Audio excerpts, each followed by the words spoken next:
ဒီဗီဒီယိုဖိုင်မှာ clip 2နဲ့3ကိုအတန်းရှင်းနားထောင်လို့ရအောင်စီစဉ်ပေးထားပါတယ်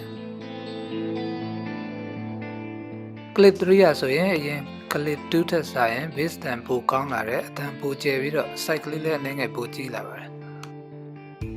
clip ပုံစံပြောင်းပေးထားသလို design လည်းအတော်လေးလှသွားပါတယ်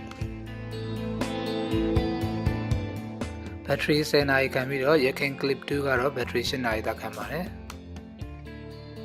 ဆီလီကွန်သားတစ်မျိုးကိုလည်းအကျန်းခံအောင်ထပ်ထည့်ပေးထားပါသေးတယ်